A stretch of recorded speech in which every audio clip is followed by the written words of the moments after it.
my light bulb moment theoretically was in a book study, Creating Innovators, when I looked at what the possibilities that an education could be and what kids in other places were doing, and thinking about what is the system that we're in and why are we in this system, and the idea that this system isn't something that's changed in a really long time, and that we should probably start to think about what that means.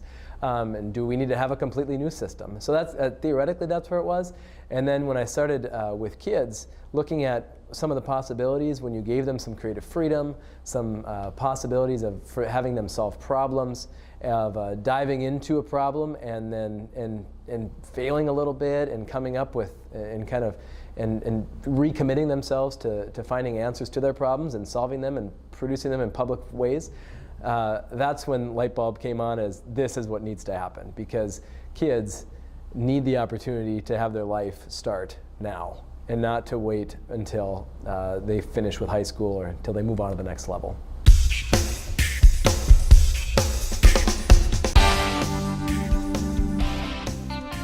We talk in English class about how we need to write for an audience.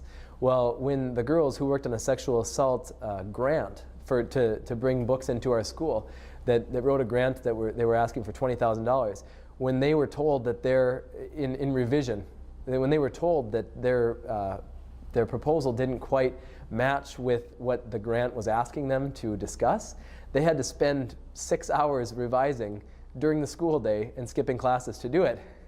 And because of that, that's real revision. In an English class, I don't get that.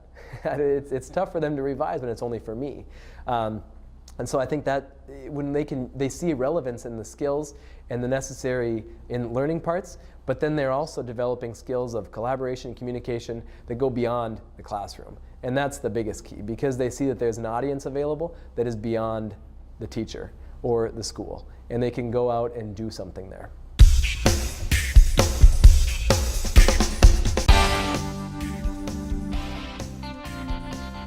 I think there are more and more people in North Dakota who are talking about changed education, and that is where a culture change will come from. And that's the biggest key for us as teachers, is how can we get more and more people. As one of our leaders, Joel Schleicher in our district, says, we need to continue to move, and he says this all the time, that's why I quote him, but it comes from someone else, but the idea of move from pockets of innovation to a culture of innovation. And it's so important that it isn't just this one teacher who does something innovatively over here. It's how can we inspire others, and how can we get other people on board and say, I'd like to jump in with that. How did you do that? How can I create an authentic audience for my students? How can I get somebody to think creatively instead of following a prescription in creating a project? How can I give them freedom? And I think the more we do that, the more teachers are going to see the possibilities of what students can create, and it's going to go beyond the standards and beyond the basics of what we can create in our culture. It can be something that can truly be a great piece, and that is more than just school.